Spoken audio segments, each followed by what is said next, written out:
Val, comencem. Bona tarda. Suposo que se sent, de moment, ens veieu, suposo, a tots. El Joan al primer lloc. Jo faré una mica de presentació, com més o menys fem sempre. Bé, més o menys ja heu vist de què va la xerrada d'avui, no? I sobretot el Joan el coneixeu, suposo que si no tots, quasi tots. Ell és doctor en geografia, com sabeu, i és l'autor d'un munt de llibres que apareixen amb certa freqüència, molts d'ells dedicats al metro de Barcelona. A part d'això, ell col·labora a la revista Història Ferroviària amb el Juanjo i el Javier de Gijón, més o menys els que porten la revista, amb un munt d'articles de tipus diferent. A veure, atès que ell una mica, últimament es dedica molt al metro de Barcelona i està a punt de treure inclús un altre llibre, vam demanar de fer una mica de perspectiva a tots els plans de metros que hi ha hagut a Barcelona. Plans de metros que comencen fa cosa uns 60 anys, des del moment que les dues línies històriques, potser 3 si comptem la d'Horta, però aquesta és una mica rara, es municipalitzen i per tant passen a dependre d'un organisme públic. A partir d'aquí, comença a partir de l'Ajuntament i després Generalitat, Estat i tal, comencen a aparèixer plans de xarxa de metro que acaben incloent no només el metro, sinó més coses, no? Per exemple, la Generalitat, altres infraestructures, fins a arribar als PDIs, els plans directors d'infraestructures de l'ATM, que ja anem pel tercer. Dit això, doncs, quasi que el que toca és que ell comenci i farem una cosa. Vosaltres, si teniu preguntes, com sempre acostumem a fer en aquests casos, les feu a través del xat per escrit i quan ell acabi l'exposició, el que farem serà recollir una mica, jo recolliré una mica el que vosaltres aneu preguntant i li passaré amb ell les preguntes de paraula. I ell es contestarà, això al final de tot. Comencem, Joan? Sí. Hauries de penjar la presentació primer. Sí, exacte. Ara la comparteixo. En tot cas, bona tarda i gràcies a tots per l'assistència i especialment al Víctor Canosa per haver-me convidat a fer aquesta xerrada. Tal com s'ha dit a la presentació, l'objectiu és sobretot fer un repàs forçosament breu als diferents plans de metro que s'han elaborat al llarg de la història de Barcelona, començant per l'any 63, en un context que ara comentarem, fins a l'actual Pla Director d'Infraestructures, que abarca teòricament fins l'any 2030. Ja veureu que són 10 plans diferents. L'objectiu, sobretot, de la xerrada no és tant explicar una per una cadascuna de les propostes d'aquests 10 plans, perquè això ens portaria molt de temps, sinó fer-ne una síntesi breu de cadascun d'ells i, sobretot, intentar veure quina és la percepció de la ciutat que es té en cadascun dels moments en què es va elaborar cadascun d'aquests plans.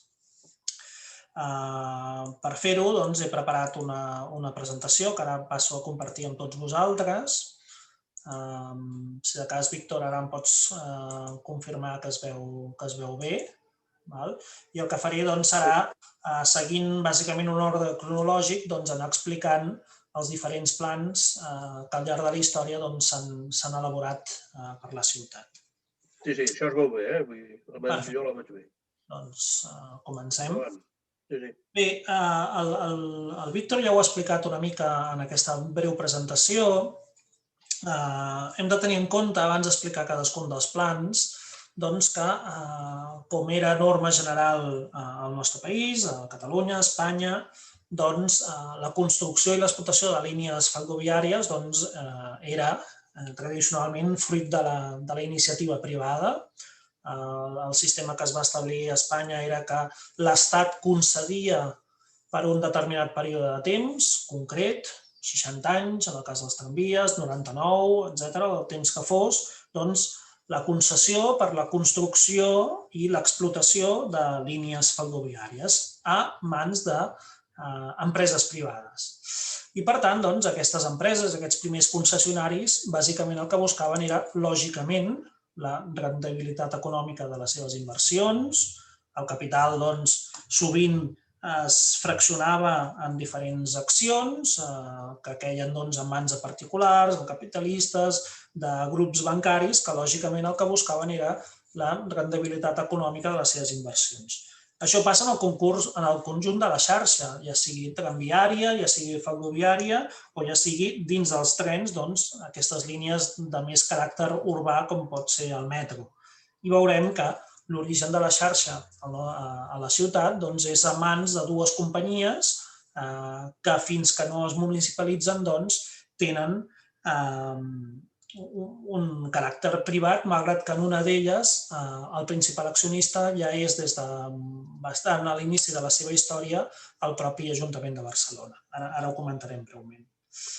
Tot aquest context de les empreses en mans privades es trenca quan a mitjans del segle XX, per diferents motius, en part propiciat per la proximitat del final de les concessions que l'Estat o que l'Ajuntament havia atorgat, dic a mitjans del segle XX és quan es produeix de manera generalitzada en la majoria de les ciutats espanyoles la municipalització, en aquest cas, dels transports urbans. Diguem-ne, fent el paral·lelisme, l'any 41 es crea la Renfe en mans estatals, anys més tard, la majoria dels municipis el que fan és municipalitzar els transports urbans. I és precisament en aquest moment en què la gestió i l'explotació de les línies ferroviàries urbanes passen a ser a mans públiques que, lògicament, aquí el criteri per l'expansió d'aquestes línies ja no serà estrictament econòmic, com era fins llavors en mans d'empreses privades, sinó que aquí ja començaran a establir-se una sèrie de criteris de servei públic, de benefici de la xarxa actual i la xarxa prevista. I, per tant, sobretot, en aquesta xerrada el que ens centrarem és en aquesta segona etapa, en aquesta etapa de servei públic, en aquesta etapa de titularitat pública de la xarxa, veient quina ha estat la filosofia general de cadascun dels plans d'expansió de la xarxa que s'han elaborat des de llavors. Ja he avançat que són un total de 10 plans. I sobretot ens fixarem en com es percep, com s'entén la ciutat i quines són les necessitats territorials, socials, funcionals que ens acaben determinant cadascuna de les propostes d'expansió de la xarxa que es fa en cadascun d'aquests plans. Bé, feta aquesta introducció de quins seran els principals objectius de la conferència, sí que necessàriament hem de fer una breu contextualització de com sorgeix el metro a la ciutat de Barcelona. De tots és conegut que existien dues companyies privades que fins a un cert punt competeixen per veure quina és la primera d'elles que inaugura la seva primera línia.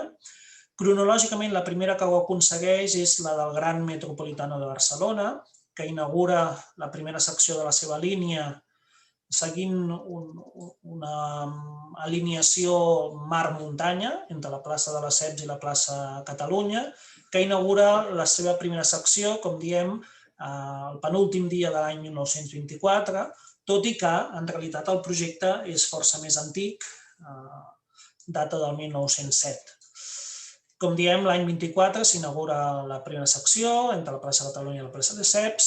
Alguns mesos després, dins d'aquesta secció, entra en servei l'estació de Fontana, que en aquell moments no havia estat acabada a temps.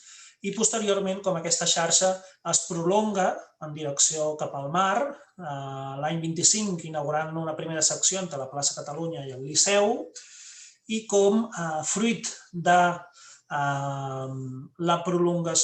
l'aprofitament dels túnels que s'havien construït per part de l'Ajuntament per sota de la Via Laietana, com s'acaba construint un segon ramal d'aquesta línia amb la bifurcació característica que teniu il·lustrada en la imatge inferior del Coll d'Aragó, que permet construir aquest ramal que ha de seguir la Via Laietana, primer fins a Jaume I i l'any 1934 com es prolonga fins a l'estació de Colveus. Seguint aquest esquema, teniu la figura de l'escaire, com inicialment s'havia projectat la línia i com posteriorment aquesta línia es crea amb aquesta bifurcació, insisteixo, fruit de l'aprofitament d'aquests túnels de titularitat i construcció municipal. I finalment, com l'any 1946, aprofitant la cua de maniobres de Liceu, es prolonga uns quants metres la línia fins a l'estació llavors anomenada Fernando.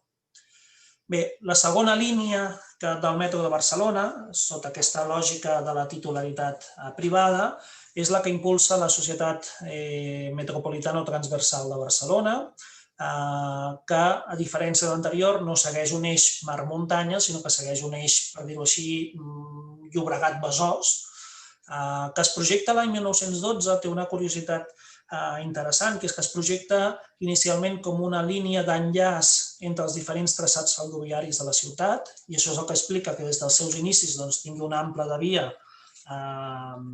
de tipus espanyol, superior a l'internacional que tenia el Gran Metropolitano, característica que lògicament encara, com sabem, manté avui dia. Insisteixo, el projecte és del 1912, la tramitació és força lenta per diferents motius i no és fins l'any 1926, un any i un mes posterior a la inauguració del Gran Metro, que s'inaugura la primera secció d'aquest metro transversal, l'actual línia vermella, per dir-ho així, entre la Bordeta i la plaça Catalunya. I, com lògicament aquesta línia es creua amb l'anterior en la plaça Catalunya, amb una infraestructura que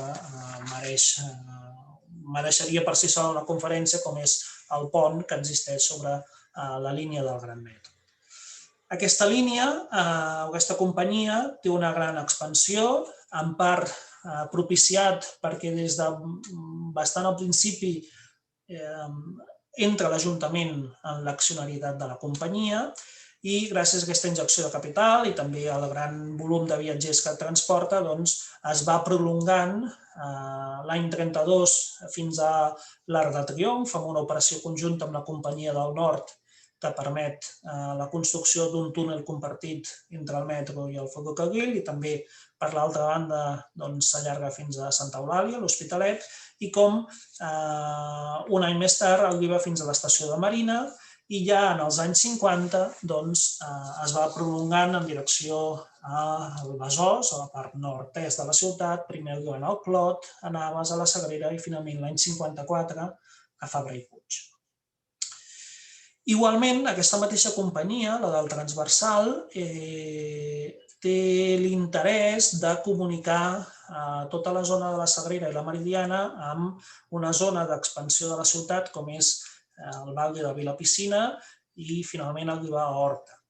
I és curiós perquè és una línia que projecta aquesta companyia privada, la del Transversal, però que finalment quan s'inaugura la primera secció l'any 59 ja ho fa sota la titularitat pública, de la qual ara parlarem seguidament. Us he posat dues imatges de les diferents prolongacions del Transversal, amb aquestes característiques estacions de tres andanes que caracteritzen les estacions dels anys 50 i una imatge d'un dels trens de conducció automàtica que es van utilitzar a principis de l'explotació de la línia fins a Vilapicina.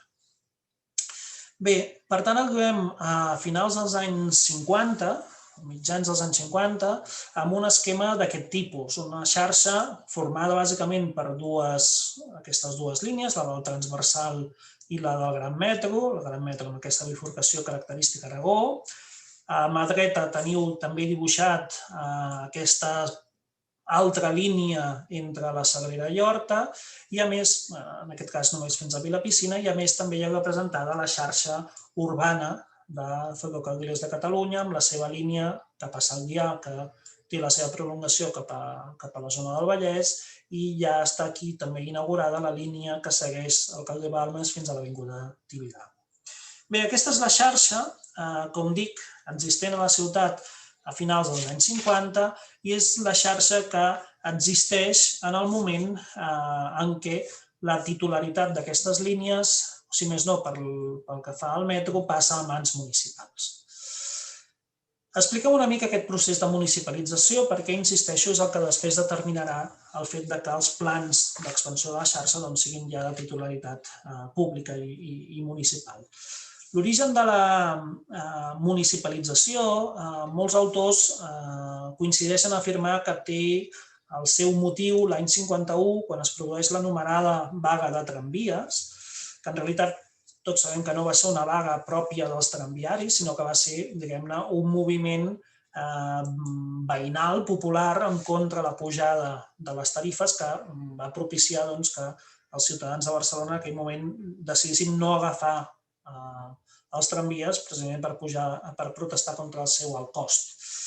Bé, aquesta vaga de tramvies acaba amb unes certes conseqüències polítiques en forma de dimissió d'alguns alts càrrecs o alguns polítics de l'època i, a més, insisteixo, impulsa un procés que ja es venia comentant anteriorment, com és aquest de municipalitzar les diferents línies de transport urbà existents a la ciutat.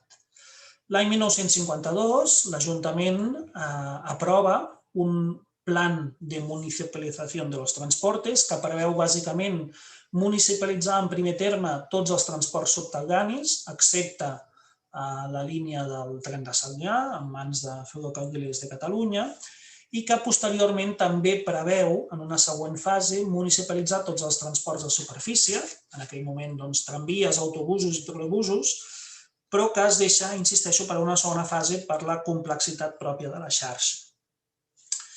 No només és un pla que preveu la municipalització, sinó que també és un pla que preveu unes quantes millores d'aquesta xarxa. I diuen, un cop tinguem la titularitat d'aquestes xarxes, farem unes quantes millores. Millores que aquí teniu apuntades en quin sentit es mouen.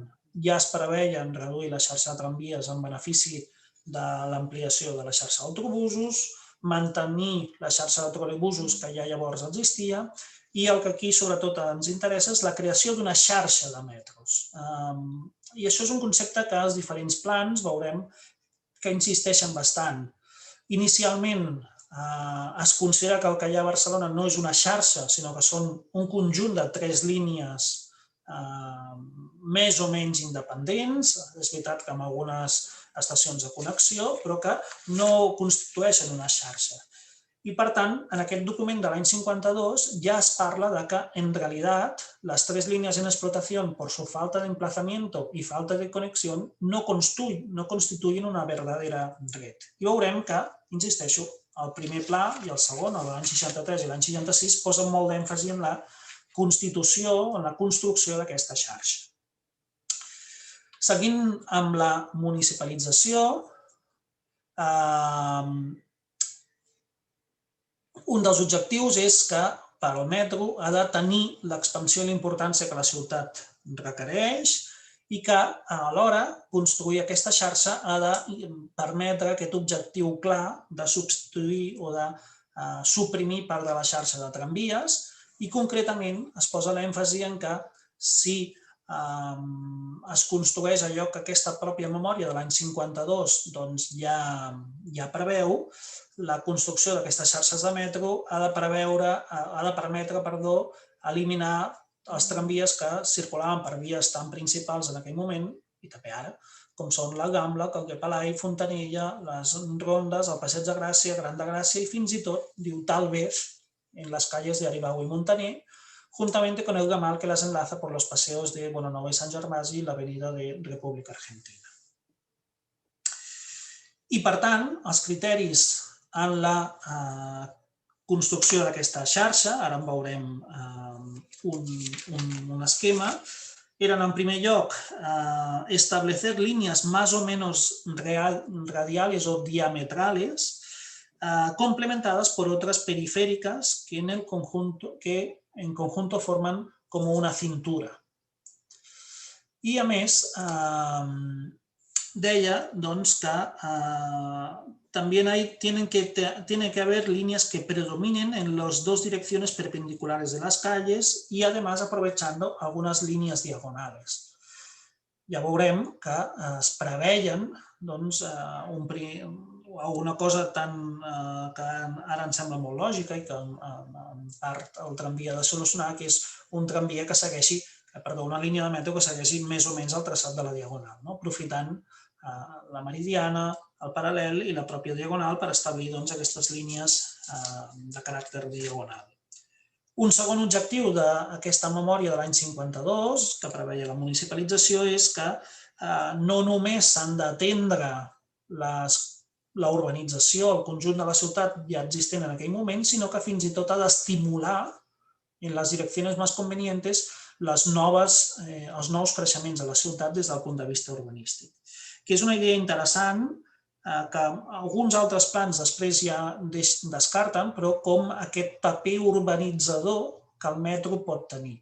Veurem, insisteixo, que posteriorment els altres plans no insisteixen tant en aquest caràcter, sinó que atenen les zones ja construïdes. Però l'any 52 es veia com el metro com un element que podia permetre estimular el creixement de les ciutats i articular-lo en la direcció volguda. I finalment, un tercer objectiu, o un tercer criteri, era que en la creació d'aquesta xarxa s'havien d'evitar totalment les bifurcacions de línia, com la que en aquell moment existia al Coll d'Aragó, perquè lògicament es considerava que implicaven necessàriament, sí o sí, una menor freqüència en cadascuna de les branques que sorgien de la bifurcació. Bé, la pròpia memòria de l'any 52 ja dibuixava quina podia ser la xarxa en un futur. Pròpiament no és un pla i per tant no l'he considerat com a tal, però sí que, insisteixo, en la memòria ja es dibuixava aquest esquema de línies. Bàsicament preveia la creació d'una xarxa amb 6 línies, que teniu aquí dibuixades. No hi entraré massa perquè, insisteixo, no té pròpiament el caràcter de pla, no va ser aprovat en cap moment com si fos un pla oficial, però que ja veieu que el que feia era, lògicament, a partir de les línies existents, el Gran Metro Metropolitano, les prolongava, les enllaçava entre si, integrava la línia d'Horta a la Sagrera fins a Navas de Tolosa i allà a Navas de Tolosa s'havia de connectar amb una altra línia, la que aquí teniu com a número 6, que és similar al que després es projectarà com el que es dirà el transversal, però insisteixo, no tenia formalment, legalment, el caràcter de pla. Era tan sols una proposta de dir, un cop la xarxa o les línies de metro estiguin en mans municipals, aquesta podria ser una proposta. Bé, tot això es dibuixa l'any 52, però la municipalització dels tramvies no es produeix, dels tramvies, dels metros, no es produeix fins a alguns anys més tard. De fet, l'any 54 l'Ajuntament compra la majoria de les accions de tramvies de Barcelona i del metro transversal. L'any 56 es produeix un fet simbòlic, pràctic però també simbòlic, com és la inauguració del passadís entre les dues línies de metro existents a la plaça Catalunya, un passadís que el que permet és la connexió entre andanes de les dues línies sense necessitat d'haver de pagar un bitllet fent aquest transbord.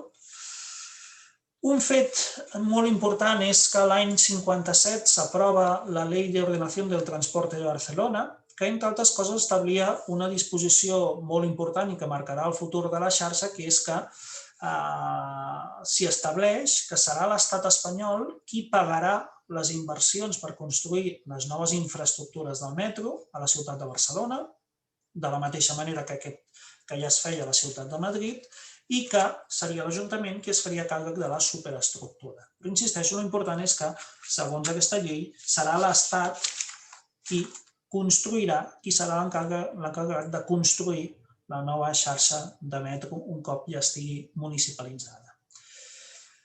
Bé, un primer pas per la creació d'una entitat pública de gestionar els transports de la ciutat és la creació l'any 58 de l'empresa Transportes Públicos Municipalizados, TPM, en les seves sigles. Potser recordareu el metro d'Horta a la Sagrera, que les plaques els cotxes 600 portaven precisament aquest nom, el TPM, transportes públicos municipalizados, i finalment no és fins l'any 60 quan el mes de febrer d'aquell any, aviat farà 61 anys, es crea per la fusió de les dues companyies fins llavors privades la Societat Ferrocarril Metropolitano de Barcelona, que és qui finalment acabarà explotant la xarxa sota la titularitat municipal. I una de les primeres coses que fa, lògicament, la nova empresa és numerar correlativament les línies, no seguint un criteri cronològic, sinó que la línia 1 serà l'extransversal, la línia 2 la de Sagrera Vila-Piscina, que posteriorment es prolongarà fins a Horta, i la 3, l'antiga del Gran Metro. Bé, un cop la xarxa ja està en mans públiques, lògicament el que fa aquest organisme, el Ferrocarril Metropolitano de Barcelona, és un primer pla que se'n diu Pla d'Urgència de l'any 63, que el que ha de fer és prolongar les 3 línies existents fins llavors. Per dur a terme aquest pla, el mes de març de l'any 62 es crea una subcomissió que ha d'elaborar aquestes propostes que són recollides en un document que du per títol oficial Plan de Desarrollo de la Red Subterránea de Transporte Público de Barcelona, que és aprovat el mes de març de l'any 63, i que amb un pressupost de 780 milions de pessetes de l'època preveia diferents actuacions. En realitat, el pla preveia 3 fases, de les quals, en realitat, dins d'aquest pla només se n'acabarà construint o s'acabarà elaborant la primera, que és la prolongació de les 3 línies existents amb la construcció d'uns 13 quilòmetres de traçat nou, ara ho veurem sobre el mapa. A més llarg termini es preveia la construcció de 4 línies noves i, finalment, es preveia a llarg termini l'estudi d'algunes línies suburbanes i de circunvalació. En realitat, aquest pla d'urgència, aquí teniu les propostes, diguem-ne, relatives a aquesta primera fase, les teniu sintetitzades en aquest mapa, però crec que és més fàcil veure el cronograma de les actuacions previstes i a través d'unes icones indicar si realment es van construir o no. Pel que fa a la línia 1, l'antiga del transversal, es preveia prolongar-ho des de l'actual termini de Fabra i Puig fins a Togues i Bages per un costat i, per l'altra banda, construir una línia entre Sants i Collblanc. Pel que fa a la línia 2, l'antiga línia fins a Vila-Piscina, prolongar-la fins a Horta i integrar-la en una línia de nova construcció entre Sants i la Sagrera, que en els documents de l'època es coneixia com el Transversal Alto. En tercer lloc, pel que fa a les antigues línies del Gran Metro, prolongar des de Falgán fins a la plaça Espanya seguint l'avinguda del Paral·lel. Per altra banda, una petita prolongació per la part nord entre les Ceps i Vallirana amb la construcció d'unes noves cotxeres i, per l'altra banda, recuperant un projecte de l'antiga companyia que era allargar el ramal de la Via Laietana fins a les proximitats de l'estació de França.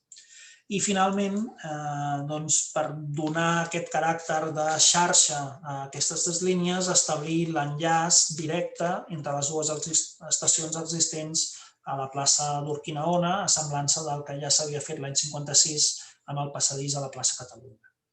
Bé, com dic, part d'aquestes actuacions sí que es duen a terme. Aquí teniu amb una icona de color verd les accions que sí que es van fer. La mateixa icona en color gris vol dir que sí que es van fer, però amb variacions. Per exemple, aquesta prolongació del transversal entre Sants i Sant Ramon, en realitat s'acaba integrant a la futura línia 5, aquí marcada com a línia 2. Igualment, el transversal alt, per dir-ho així, serà l'embrió de l'actual línia 5, o com aquesta prolongació fins a l'estació de França, en realitat es modifica amb el pas del temps, no s'acaba fent en aquell moment i finalment quan s'acaba produint ja és quan aquest ramal de la Via Laietana ja s'ha integrat a la línia 4, a la línia groga. Igualment, la connexió entre les dues estacions Urquinaona, que ja es fa quan aquest ramal ja forma part de la línia 4. I, en canvi, aquesta prolongació entre l'Ascens i Vallirana i la construcció de les noves cotxeres, finalment no s'acaba construint. Bé, us poso algunes imatges perquè la presentació sigui més digerible, malgrat el personatge que surt a la foto superior dreta, però és el que toca, d'algunes prolongacions de l'època. Teniu aquest mateix plafó amb el cronograma, amb una exposició que es va fer, si no m'equivoco, al Palauet Albéniz, una foto de l'estació d'Horta, com aquesta idea que es prolonga l'any 67 entre Vilapicina i Horta, les obres de prolongació de la línia a l'entorn de l'estació de Fabra i Puig, o la imatge del dictador inaugurant la secció entre, que és en aquest cas, entre Dional i la Sagrera.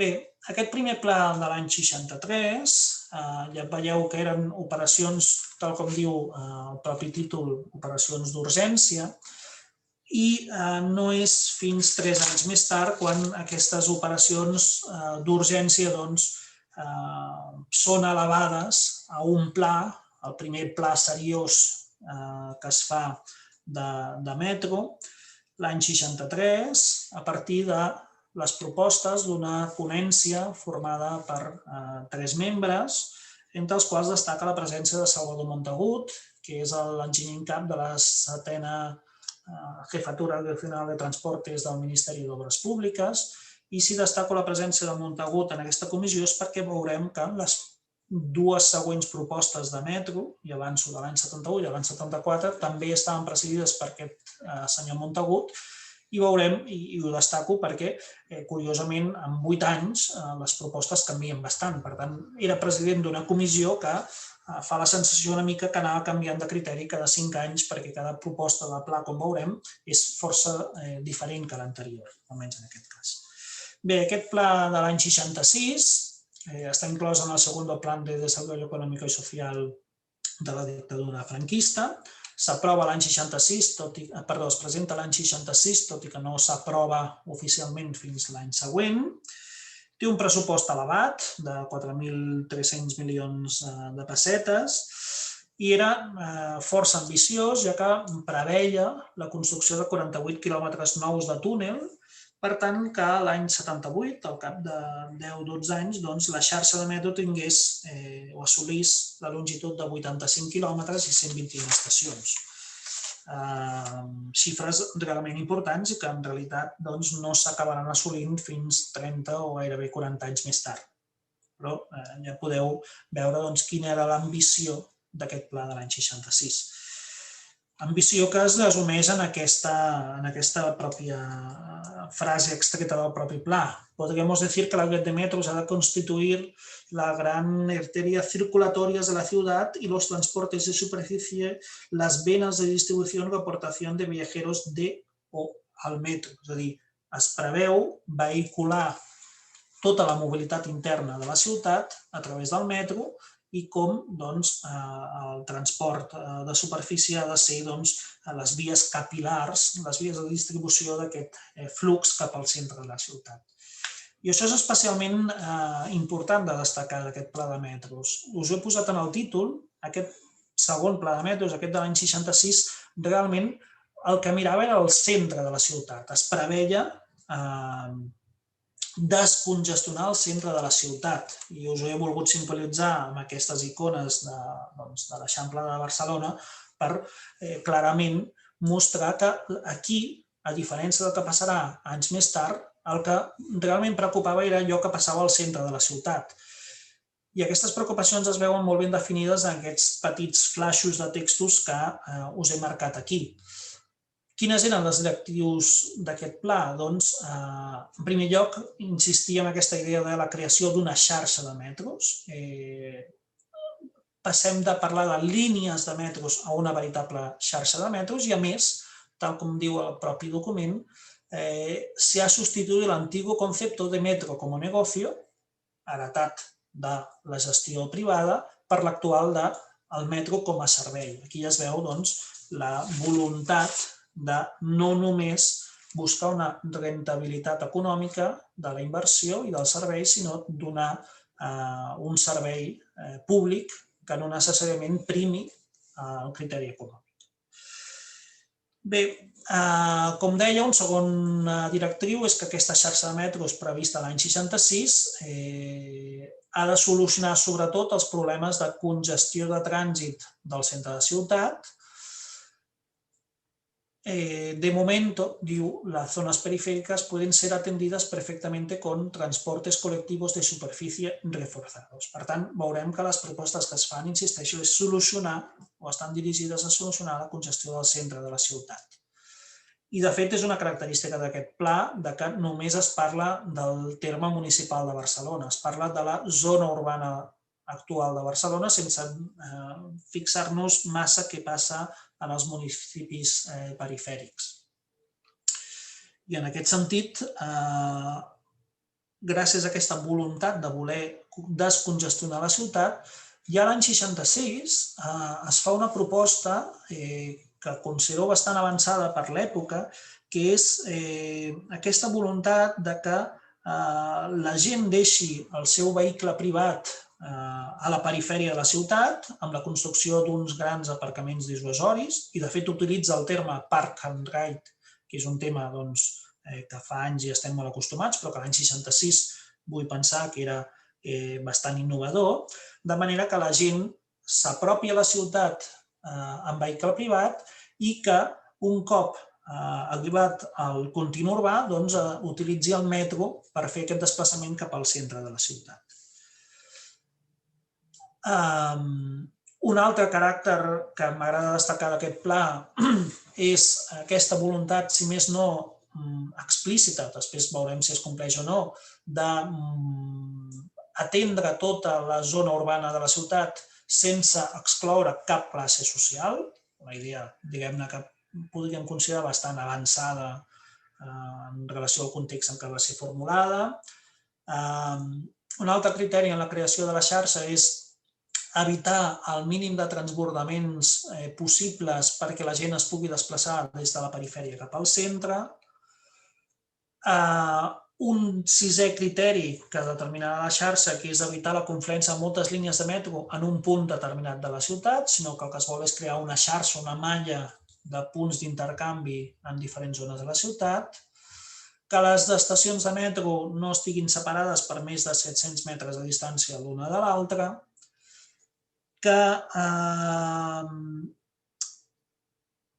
en la construcció de xarxa es preveguin la creació de línies circulars, i veurem que, de fet, se'n proposen dues, i la justificació és molt clara, diu que una línia circular, com que permet circular en qualsevol de les dues direccions, té el doble de capacitat que una línia normal. Això és el que deien, després veurem que aquest criteri, el propi Montagut, 5 anys més tard el canvia.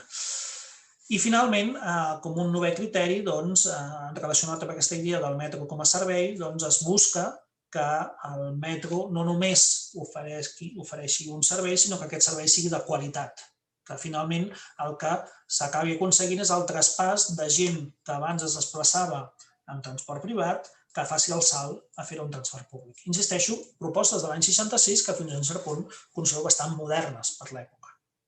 No és un discurs gaire diferent del que trobaríem 50 anys més tard. Aquesta és la xarxa de metro que dibuixa aquest pla de l'any 66. Teniu marcat en color groc les zones on el propi pla preveia la construcció d'aquests aparcaments dissuasius. La idea és que la gent s'apropi a aquestes zones de color groc en vehicle privat i aquí agafi el metro per dirigir-se al centre de la ciutat.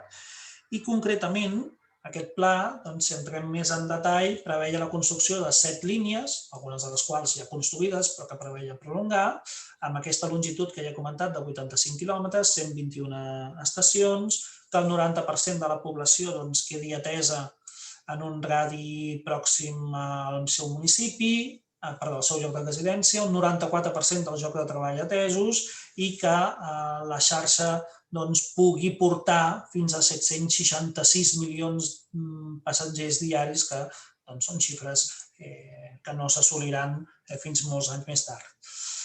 Concretament, respecte de la xarxa, ho teniu marcat en diferents colors. Aquí a la presentació he desplegat els mateixos colors. Pel que fa a la línia transversal, no es preveien masses modificacions, mantenint la línia entre Santa Eulàlia i Togues i Bages. La línia 2, com sabem, ha estat una de les línies més llargament esperades per la ciutat, preveia la construcció del tram entre el Poble Sec i la Sagrera, per allà connectar amb la línia construïda entre la Sagrera i Horta. En aquell moment no estava construïda, la inauguració fins a Horta és l'any 67, fins a la piscina allò que va l'any 59, estava a punt d'inaugurar-se la línia fins a Horta.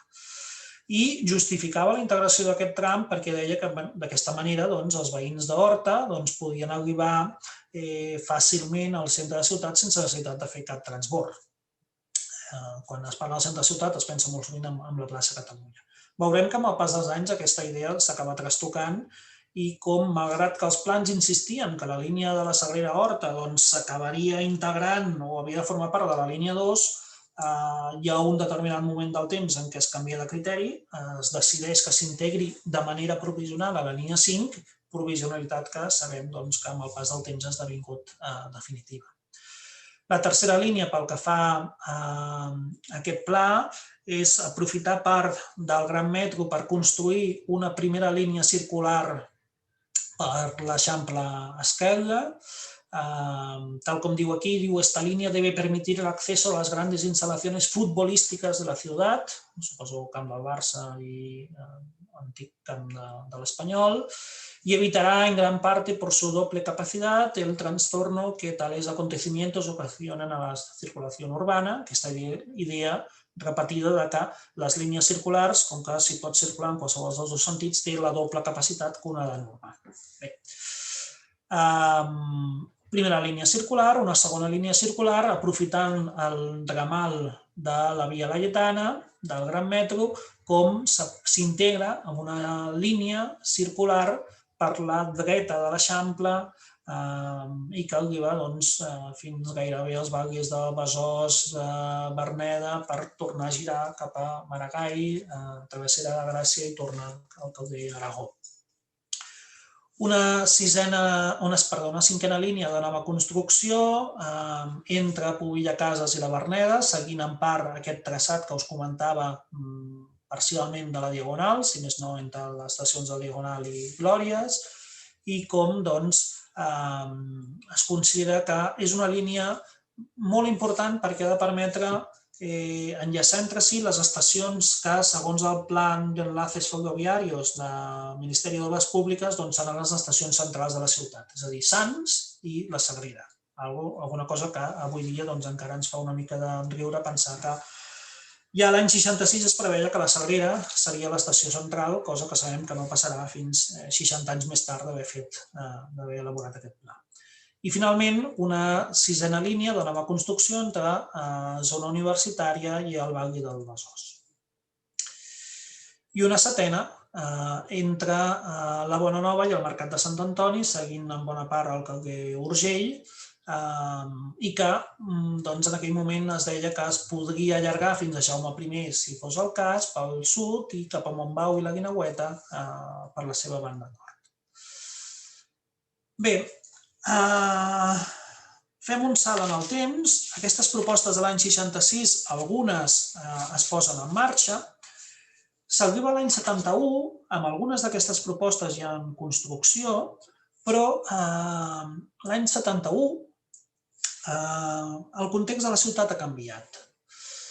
Un context en què, sobretot, la ciutat de Barcelona ha desbordat els seus límits administratius, de manera que hi ha molts municipis del voltant, l'Hospitalet, Sant Adrià, Santa Coloma, Badalona, tenen un fort creixement demogràfic i, de fet, es fa un salt d'escala on es veu que allò urbà ja no és estrictament important, sinó que és important és que al voltant de Barcelona s'està construint a poc una realitat metropolitana. I, de fet, aquesta realitat metropolitana es posa encara més en evidència quan l'any 72 s'aprova el Pla General Metropolità, que encara està vigent, o 2 anys més tard es crea la Corporació Metropolitana de Barcelona. unes idees per donar-vos la magnitud del creixement de la ciutat de Barcelona i la seva àrea metropolitana més propera. Us he posat dades de quina ha estat l'evolució de la població de cadascun d'aquests municipis. Fixeu-vos que entre l'any 40 i l'any 75 Barcelona va créixer en un 62%. Per cada 100 habitants de l'any 40 ara n'hi havia 162, però és que el cas de l'Hospitalet va multiplicar per més de 4, Santa Coloma de Gramenet per gairebé 7 vegades i Cornellà per gairebé 10 vegades. Es passa dels 8.000 habitants als més de 91.000 només 35 anys més tard, o el mateix a Esplugues o a Sant Adrià de Besòs. És l'època, doncs, lògicament, dels grans creixements urbanístics. Aquí us he posat dues fotos de Sant Ildefons o aquesta foto icònica de la construcció dels primers blocs de Bellvitge al voltant d'aquesta desgraciada ermita que finalment ha quedat envoltada d'aquests blocs de Bellvitge. Explico tot això perquè tot això és el context que explica aquesta necessitat de reformular el pla de metros de l'any 66. Insisteixo, algunes accions ja s'estaven construint, però el que fa aquesta actualització del pla de 66, que finalment veurà la llum l'any 71, és fer un salt d'escala. Un salt d'escala, es passa del municipi de Barcelona, del pla de 66, al seu continu urbà amb la incorporació de les necessitats de tots aquests altres municipis del seu voltant, però a més és un salt d'escala que afecta la pròpia mirada del pla. Si hem dit que l'any 66 bàsicament el que interessa és veure què passa en el centre de ciutat i ajudar a descongestionar-lo, l'any 71 es canvia totalment el criteri. L'any 71 l'objectiu és veure què passa a la perifèria i solucionar els seus problemes. Insisteixo, perifèria caracteritzada per aquest gran creixement demogràfic. I, per tant, el que es fa és crear una nova comissió, novament presidida pel senyor Montagut, que, insisteixo, anava canviant de criteri amb el pas del temps, que aprova un pla de manera provisional al mes de maig del 71, un pla que s'integra o que s'havia d'integrar en el tercer plan de desarrollo económico-social de la política franquista i que preveia doblar la xarxa de metros fins llavors existent, que en aquell moment era de 55 quilòmetres, era de 30 quilòmetres i havia d'assolir els 55 quilòmetres en cas que s'haguessin construït tot el que en aquell moment estava en construcció, per passar a una xarxa de més de 111 quilòmetres i 141 estacions. Per tant, molt més encara que allò que ja preveia de manera força ambiciosa el pla de 5 anys abans. Era un pla que preveia el seu desenvolupament en 8 anys i que, lògicament, hem de tenir en compte que en el moment en què s'estava aprovant el que es deia en aquest pla, s'estava en un procés de completa clausura de la xarxa de tramvies amb aquest infame portada del butlletí de transports municipals d'aquest titular tan desafortunat de Barcelona por fin libre de tramvies, però que, insisteixo, donava encara més ales al transport del metro com al transport per gestionar o per conduir la mobilitat urbana i metropolitana en aquell moment. Bé, com dic, aquest pla de l'any 71 es fixava sobretot en la perifèria, us he volgut simbolitzar en aquestes petites icones en forma de blocs d'habitatges, ja no són les quadrícules de l'Eixample, sinó que aquí ja són blocs d'aquests polígons que creixen a la perifèria de la ciutat. En concret, les línies directrius d'aquest pla, molt resumidament, feien èmfasi en la importància social dels transports públics enfront del vehicle poc democràtic com és el transport privat. Es posava èmfasi per primera vegada, alguna cosa que fins llavors no s'hi dedicava massa temps, que és en la necessitat de coordinar els diferents sistemes de transport públic de la ciutat. I, com dic, a diferència de l'any 66, aquí el focus era pretendre resoldre el problema del transport al continu urbà. Servir aquelles zones extremes de la ciutat que per la seva densitat de població i pels llocs de treball no quedaven servides per les propostes de l'any 66. I, de fet, en el propi pla de l'any 71 es mostrava aquest mapa on es dibuixava molt esquemàticament quines eren les zones d'immediat desenvolupament urbanístic de la ciutat. Ja veieu que a la zona sud de la Gran Via, però sobretot a la zona de Montbau, de la Guineueta, de Tou de Baró, de Vallbona, i precisament el que feia la xarxa de metros és posar èmfasi en arribar a tots aquests llocs de gran creixement de la ciutat en aquell moment. I, curiosament, el que deia és allò que dèiem 5 anys abans de la creació de 2 línies circulars per la seva major capacitat, doncs aquí canviem totalment de criteri, diem que ja no són vàlides les línies circulars i que, sobretot, no són vàlides perquè, lògicament, si ara l'objectiu és servir la perifèria, una línia circular no ho fa fàcil, això. El que volem ara és dibuixar grans línies llargues, una certa longitud, que arribin a les poblacions contínues i que, en cas que hi haguessin línies circulars, això obligaria a transbordaments que, si es poden evitar, millor que millor. I, finalment, com deia, ja l'any 66, però aquí encara s'hi posa molt més èmfasi, les propostes d'aquest pla de l'any 71 han d'anar coordinades amb el que estableix el Plan d'Enlaces Ferroviarios de Barcelona, redactat per l'Audiència en aquell moment. Aquestes són les propostes de l'any 71. Insisteixo, són propostes molt ambicioses, preveuen la creació de noves xarxes fins a assolir aquests 111 quilòmetres de longitud i 141 estacions. Aquí la distància entre les estacions ja no és aquell criteri dels 700 metres que veiem abans, sinó que necessàriament s'ha d'ampliar fins als 825 perquè, tal com deien, se atienden nuevas necesidades en la periferia, donde la separación de estaciones hace que sea mayor por la menor densidad de población. Es mantenia el criteri d'evitar al màxim els transbordaments per arribar al centre de la ciutat i, concretament, es dibuixaven 6 línies. La línia 1, l'antiga del transversal, es preveia en aquell moment prolongar des de Togues i Bages en direcció a Cerdanyola i Sant Cugat, perquè hi havia el convenciment que l'any 82 en aquesta zona es celebraria una exposició universal, que, com sabem, finalment no es va fer, i es considerava que un metro havia de permetre el fàcil accés entre el centre de la ciutat i aquesta zona de l'exposició universal a través d'aquesta línia de metro. I, per l'altra banda, es preveia la prolongació per l'Hospitalet fins a Bellvitge.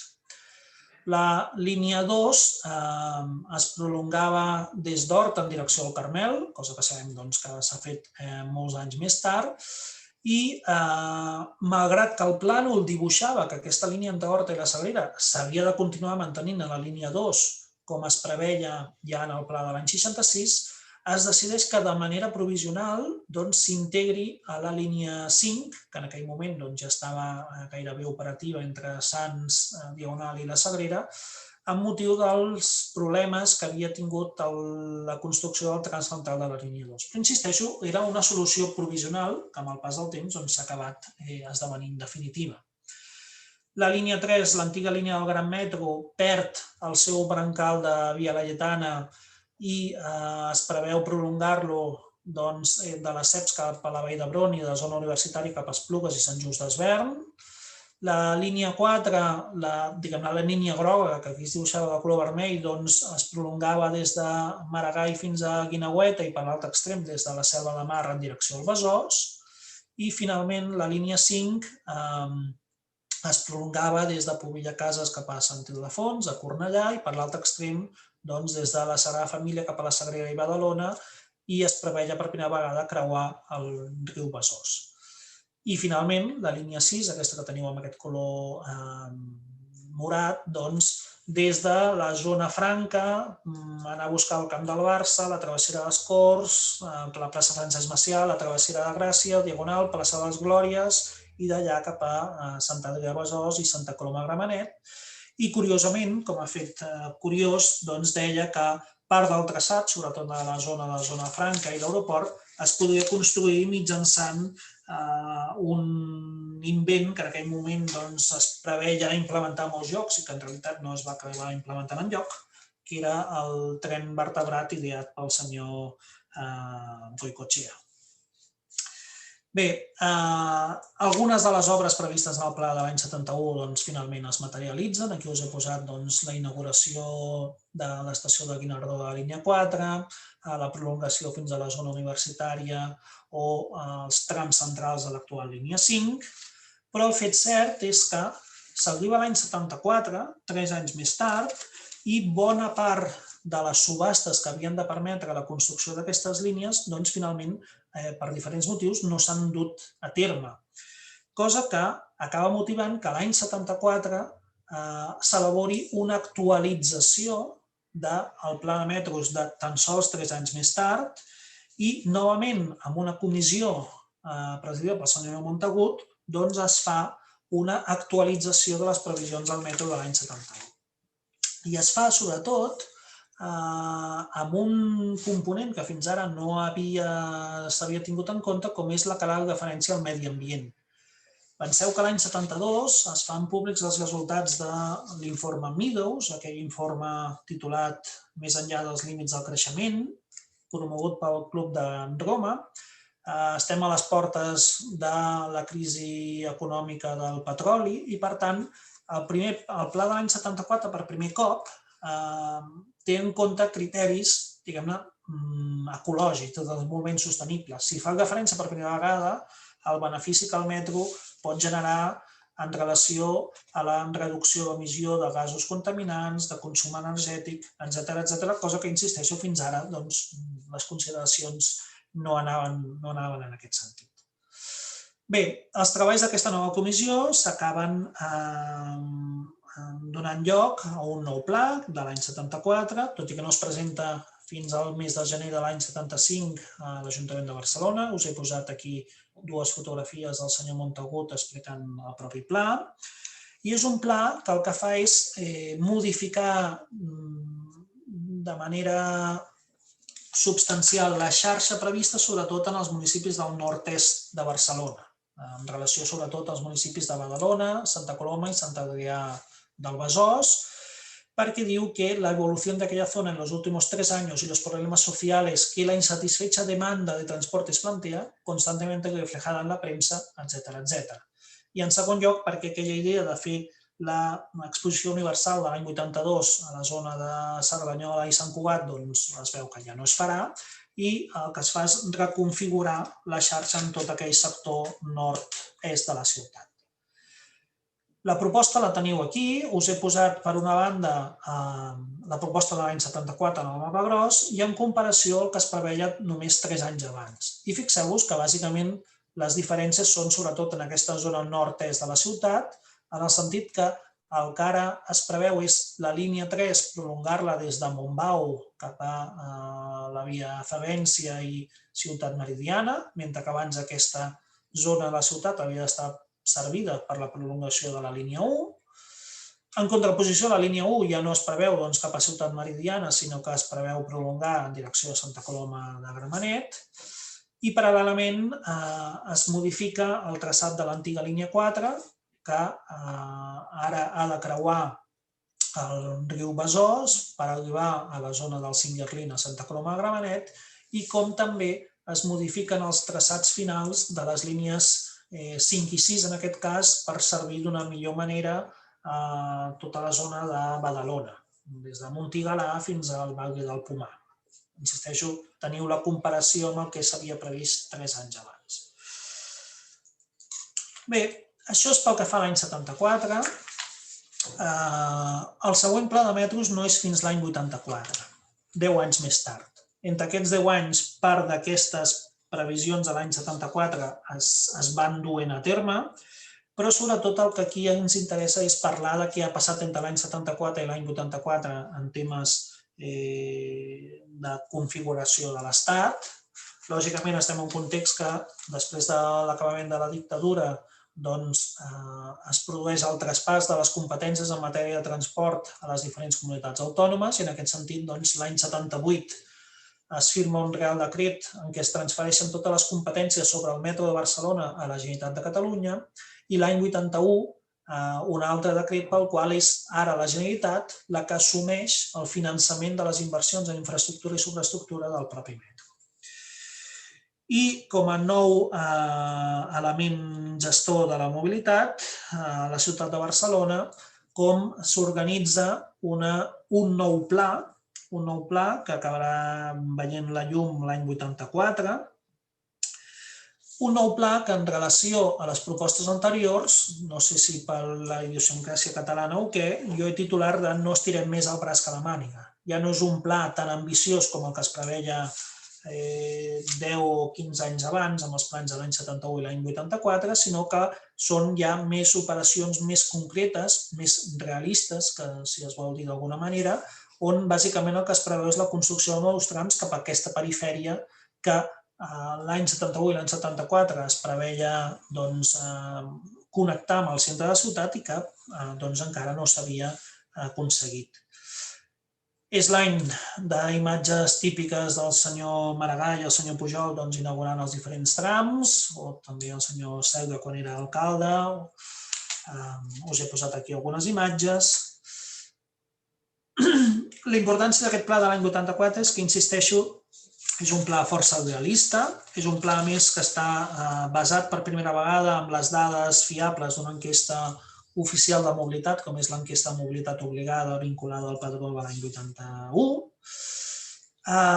que incideix molt en la concepció pública del metro i el seu caràcter social i la importància de la qualitat del servei en benefici de la societat, però alhora incorpora sobretot elements de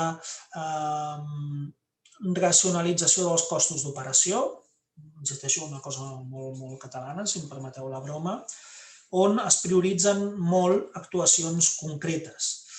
Actuacions que han d'anar dirigides sobretot a la integració tarifària, la primera fase de la qual, com sabem, es posa en marxa al gener de l'any 93, la implantació de sistemes avançats de conducció de trens, la inversió en l'adaptació d'estacions i de correspondències per guanyar confort pels ciutadans i, finalment, com dic, una xarxa força més continguda, basada en 5 línies, 76 quilòmetres i 109 estacions.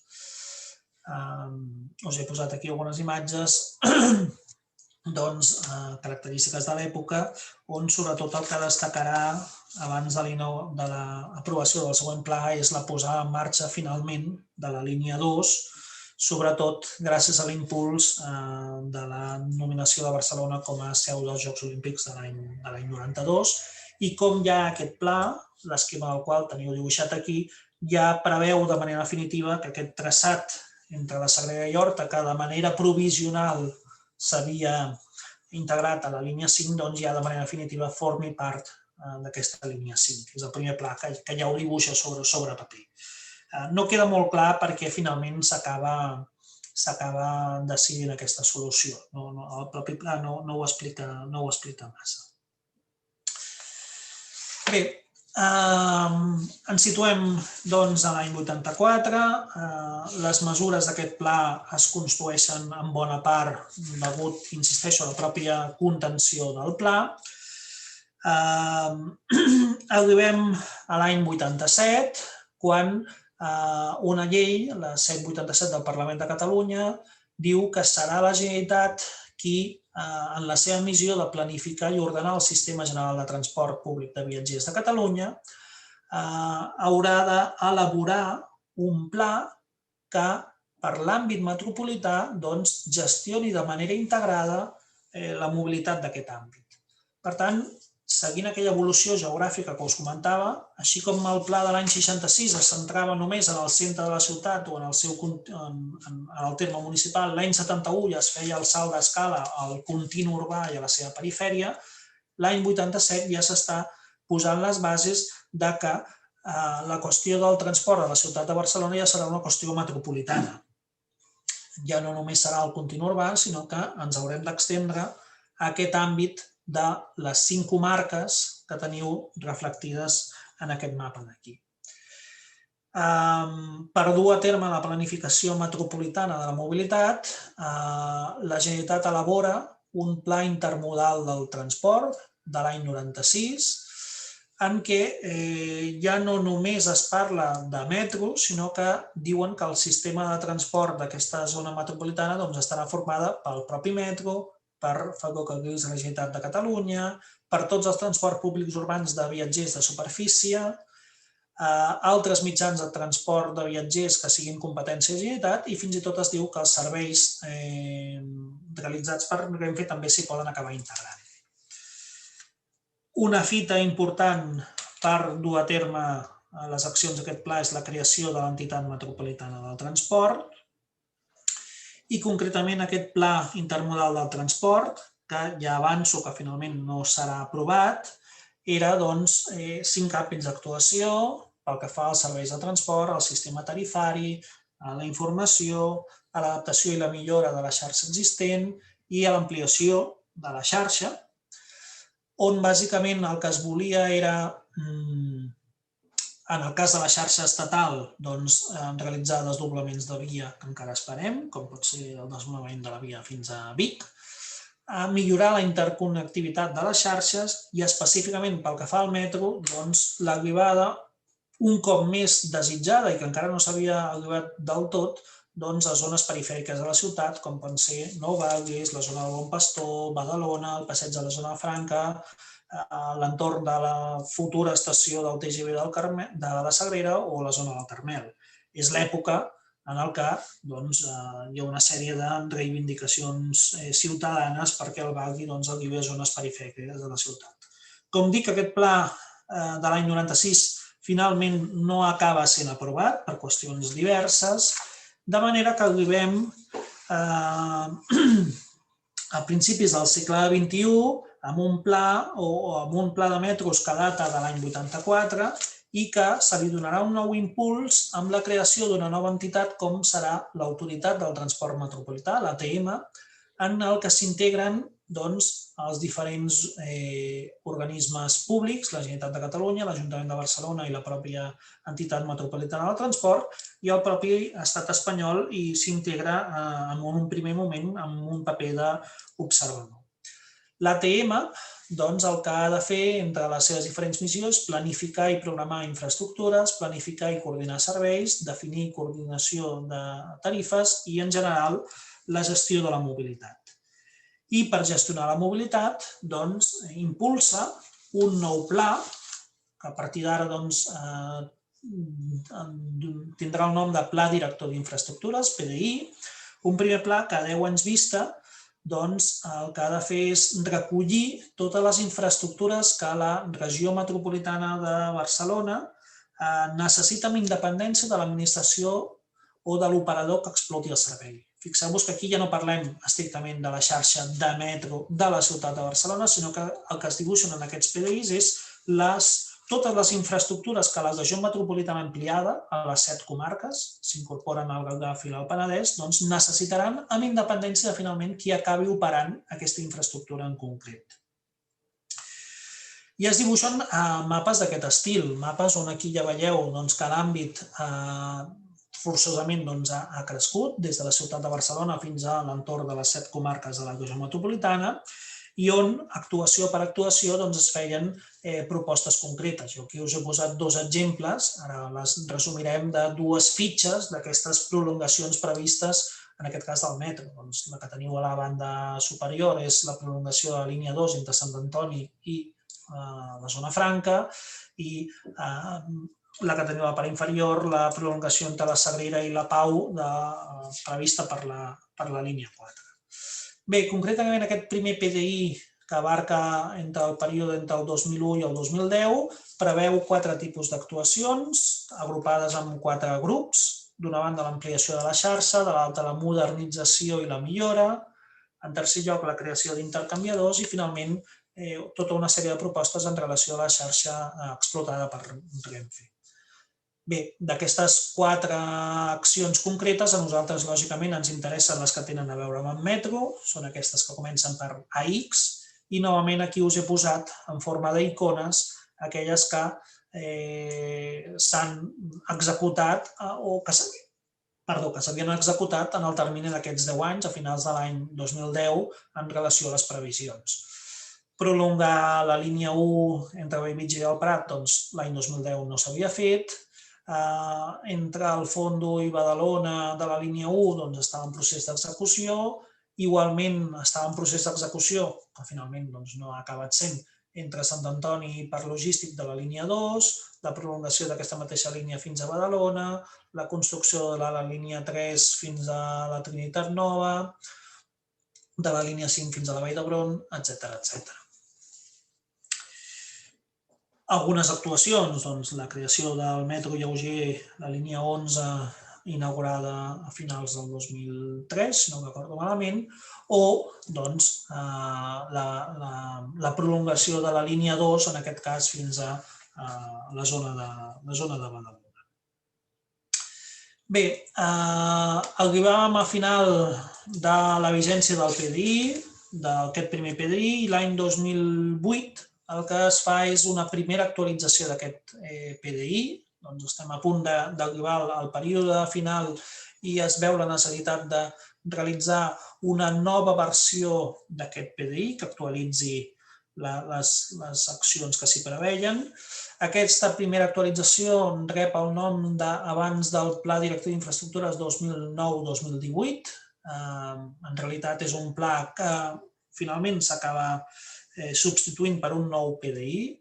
Era un pla que el que feia era avançar algunes de les actuacions que els dos posteriors PDIs sí que preveien, en concret específicament en relació al metro, prolongar la línia 1 entre Bellvitge i el Prat per una banda i entre Fondo i Badalona, Pompeu Fabra per l'altra, la línia 2 novament s'insistia entre Sant Antoni i el Parc Logístic, la línia 3 fins a Trinitat Vella, per un costat i tapar Sant Feliu de Llobregat per l'altre, la construcció del tram entre la Pau i la Sagrera i la gran actuació ja prevista en el pla anterior, com és la línia 9, doncs es preveia acabar-lo.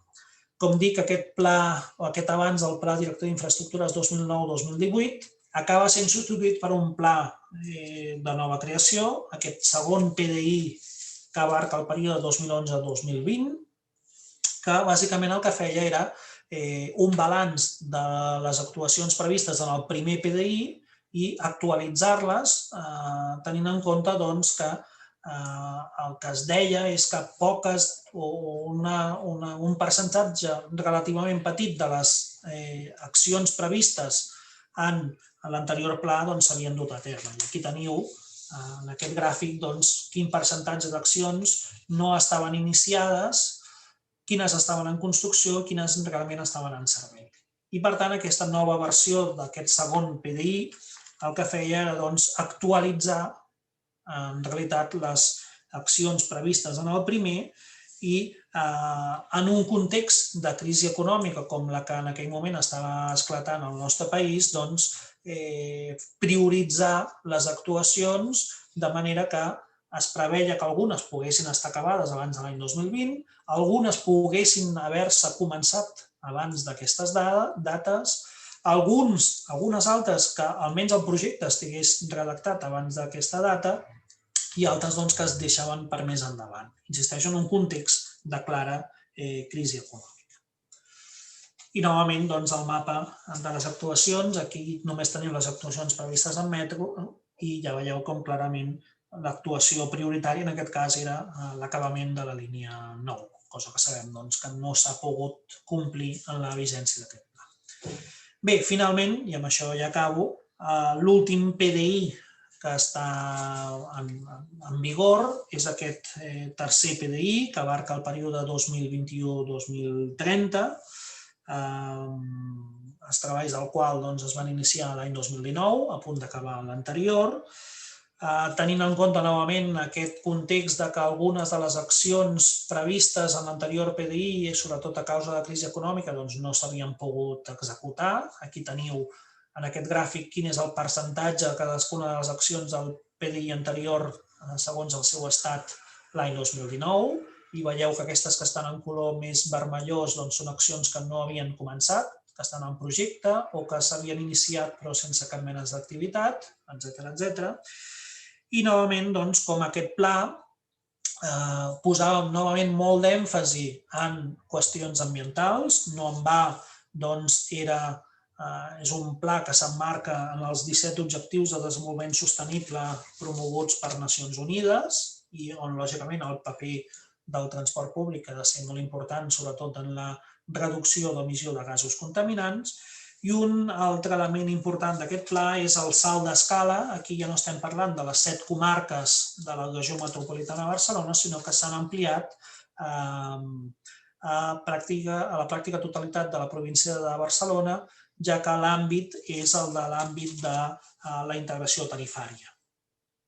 I, novament, les propostes que es fan en aquest tercer PDI, insisteixo, el vigent en l'actualitat, doncs el que preveuen és la finalització d'algunes de les accions dels anteriors PDIs que encara no s'han executat i l'estudi o l'execució de possibles ampliacions de la xarxa, sobretot la construcció de certs túnels per sota de Collserola per anar cap a la zona del Vallès. Bé, fet aquest repàs necessàriament breu de quines són les propostes, només indicar-vos que, lògicament, estic oberta a qualsevol pregunta que pugueu fer sobre els diferents plans. També indicar-vos que part d'aquests treballs han estat recollits en llibres que hem pogut publicar en els darrers anys. La setmana que ve sortirà precisament del segon volum dedicat al Gran Metro de Barcelona, entre l'any 40 i l'any 72, una obra conjuntament amb el Ramon Lascors. Aquí agraeixo que m'hagi facilitat bona part dels plans, els documents dels plans que hem comentat en aquesta presentació per poder-la dur a terme. Bé, deixo aquí la meva presentació, deixo de compartir la pantalla i si hi ha preguntes, crec que a través del xat les podeu formular. Molt bé, doncs moltes gràcies, Joan. L'exposició ha sigut perfecta. Pel que fa a preguntes, jo el que veig és que al xat no hi ha res. Crec que jo tinc algun error, no veig cap pregunta de cap dels assistents. Sí que és molta informació, sé que necessàriament resumir 60 anys de planificació en una hora escassa és ràpid, però bé, qualsevol qüestió. Bé, veig que algú comença a trencar el foc. Algú pregunta si hem oblidat algun túnel ja construït que es podria aprofitar ara. No sé, ara no hi caic en què esteu pensant concretament. No sé si podeu especificar a quin túnel en concret. Jo, si em permets un moment, un petit incís. A veure, túnels, que jo sàpiga, no n'hi ha, no sé, en tot cas, a veure si ens ho aclareixen. El que sí hi ha són estacions. Aquestes famoses estacions fantasmes, que, molta llegenda, tampoc són tantes. No són tantes, hi ha algunes... Esperem a veure si s'amplia una mica la pregunta. Perdona, digues, Joan. No, estava llegint la pregunta. Conga la llegenda que per Badalona, que el metro va tirar al govern uns anys... La llegeixo perquè potser hi ha gent que no la té d'allò, la llegeixo sencera. Diu, corre la llegenda per Badalona que el metro va trigar en arribar-hi uns anys més del compte pels interessos del sector del bus. Què en pots dir? No ho conec concretament, no sé si aquest és el motiu o no. De fet, ja hem vist que a Badalona, des del pla de l'any 71, o sigui, el segon d'aquests que hem comentat avui, ja es preveia el Guivari. En concret, no conec la casuística concreta, que sí que és evident que hi ha hagut sempre una competència clara entre el transport públic en mans municipals i el transport públic en mans de concessionàries privades. En el cas concret de Badalona no t'ho sé confirmar. No sé si ha estat així o, si més no, suposo que deu haver estat així, però també deu haver estat així en molts altres llocs del continu urbà. Una altra pregunta. Per què creus que no es va portar la línia 1 fins a l'aeroport? Que semblava el més lògic? Clar, aquí podríem diferenciar quina és la meva opinió del que diuen els plans. En els plans poques vegades s'explica per què no es fa una cosa. S'explica la proposta, però no s'acostuma a dir per què s'ha deixat de fer o per què el que es veia fa 5 anys ara no es fa. No? En el cas de la línia 1, per què no va a l'aeroport? La meva opinió personal és que hauria estat la solució més lògica, probablement, per la pròpia capacitat de la línia, pel fet que et permetria un transbordament, un enllaç directe amb el centre de la ciutat sense necessitat de transbordament. Insisteixo, una cosa que puc opinar jo i l'altra és que en el propi pla no s'acaba explicant massa bé per què s'acaba optant no per aquesta solució. Una altra pregunta, diu, el pla del 66, tot i els seus plantejaments moderns, té un taló d'Aquil·les, els transbordaments, molts dels quals encara no s'han pogut resoldre de manera satisfactòria. Sí. Més que una pregunta és com una petita afirmació, però la transformem en pregunta i demano l'opinió. Sí, estic d'acord. Jo he volgut destacar en la meva presentació la modernitat del pla del 66, en el sentit que, ostres, algunes de les coses que s'hi plantegen doncs em semblen molt interessants, sobretot això de l'aparcament dissuasori, que insisteixo, és una cosa que sembla que ara estigui molt ja fa uns anys que estigui en boga, però que l'any 66 realment em semblava bastant innovador. Sí que és veritat que la qüestió dels transbordaments. Clar, també hem d'entendre fins a quin punt com era la ciutat en aquell moment i quines necessitats es veien a la ciutat. Transbordaments en el sentit de... Hi ha dues coses en els transbordaments. Una cosa és el trencament del viatge, que és evident, que un transbordament doncs, això ho implica, i per l'altra banda la pròpia disposició de certs transbordaments en quant a envergadures físiques.